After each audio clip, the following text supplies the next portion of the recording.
ಆದಿತ್ಯಗೆ haemoglobin ಕಮ್ಮಿ ಇರೋದ್ರಿಂದ iron rich ಫುಡ್ಸ್ನ ಕೊಡೋಕೆ ಹೇಳಿದ್ರು. ಹಂಗಂದ್ರೆ ಏನಪ್ಪ ಅಂತಂದರೆ ಬೀಟ್ರೂಟು, ಕ್ಯಾರೆಟು ಮತ್ತು ಪಾಲಕು, ನುಗ್ಗೆ ಸೊಪ್ಪು ಈ ಥರದ್ದು. ಆದರೆ ನಮ್ಮ ಪಾಪು ಏನು ಕೊಟ್ಟರು ತಿನ್ನಲ್ಲ ಅಂತಾನೆ ರೀಸೆಂಟಾಗಿ.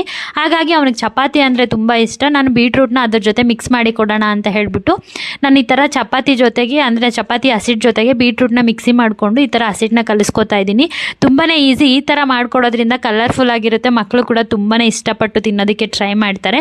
ನಿಮಗೂ ಕೂಡ ಈ ಟ್ರಿಕ್ ಬೇಕು ಅಂತಂದರೆ ನೀವು ಕೂಡ ಯೂಸ್ ಮಾಡ್ಕೋಬೋದು. ಒಂದು 10 ನಿಮಿಷ ನೆನೆಯಕ್ಕೆ ಬಿಟ್ಬಿಟ್ಟು ಆಮೇಲೆ ಚಪಾತಿ ಥರ ಲಟ್ಸ್ಬಿಟ್ಟು ಎರಡೂ ಕಡೆ ಸುಟ್ಟು ಸ್ವಲ್ಪ ತುಪ್ಪ ಹಾಕಿ ಎರಡೂ ಕಡೆ ಸುಟ್ಟು ಮಕ್ಕಳಿಗೆ ಸರ್ವ್ ಮಾಡಿದ್ರೆ ತುಂಬಾ ಇಷ್ಟಪಟ್ಟು ತಿಂತಾರೆ. ನಮ್ಮ ಆದಿತ್ಯ ಫಸ್ಟೆಲ್ಲ ತುಂಬಾ ಚೆನ್ನಾಗಿ ತರಕಾರಿ ಎಲ್ಲ ತಿಂತಿದ್ದ. ಅದಾದಮೇಲೆ ನಾನು ಆಫೀಸ್ಗೆ ಹೋಗ್ಬೇಕಾದ್ರೆ ಅತ್ತೆ ಮನೆಯಲ್ಲಿ ಅಮ್ಮ ಮನೆಯಲ್ಲಿ ಬಿಡಬೇಕಾದಾಗ ಅವನು ಅಲ್ಲಿ ಸರಿಯಾಗಿ ತರಕಾರಿ ಎಲ್ಲ ತಿಂದಿದ್ದಂಗೆ ಈ ಥರ ಆಗಿದೆ. ನಿಮಗೂ ಕೂಡ ಈ ಥರ ಹಿಮೋಗ್ಲೋಬಿನ್ ಇಂಕ್ರೀಸ್ ಆಗೋದಕ್ಕೆ ಏನಾದರೂ ರೆಸಿಪೀಸ್ ಬೇಕು ಅಂತಂದರೆ ಕಮೆಂಟ್ಸಲ್ಲಿ ತಿಳಿಸಿ. ನಾನು ಆದಿತ್ಯಗೆ ಏನೇನು ರೆಸಿಪೀಸ್ ಮಾಡ್ತೀನಿ ಅಂತೆಲ್ಲ ನಾನು ವೀಡಿಯೋಸ್ ಅಪ್ಲೋಡ್ ಮಾಡೋದಕ್ಕೆ ಟ್ರೈ ಮಾಡ್ತೀನಿ. ಮಿಸ್ ಮಾಡ್ತಿದ್ದಂಗೆ ಈ ಒಂದು ರೆಸಿಪಿನ ಟ್ರೈ ಮಾಡಿ. ಆ್ಯಂಡ್ ಇದೇ ಥರ ವೀಡಿಯೋಸ್ಗೋಸ್ಕರ ನನ್ನ ಪೇಜ್ನ ಫಾಲೋ ಮಾಡ್ಕೊಳ್ಳಿ. ಇನ್ನಷ್ಟು ಒಳ್ಳೆ ವೀಡಿಯೋಸ್ ಅಪ್ಲೋಡ್ ಮಾಡೋದಕ್ಕೆ ಟ್ರೈ ಮಾಡ್ತೀನಿ ಅಂತ ಹೇಳ್ತಾ ಥ್ಯಾಂಕ್ ಯು ಆಲ್. ಬಾಯ್.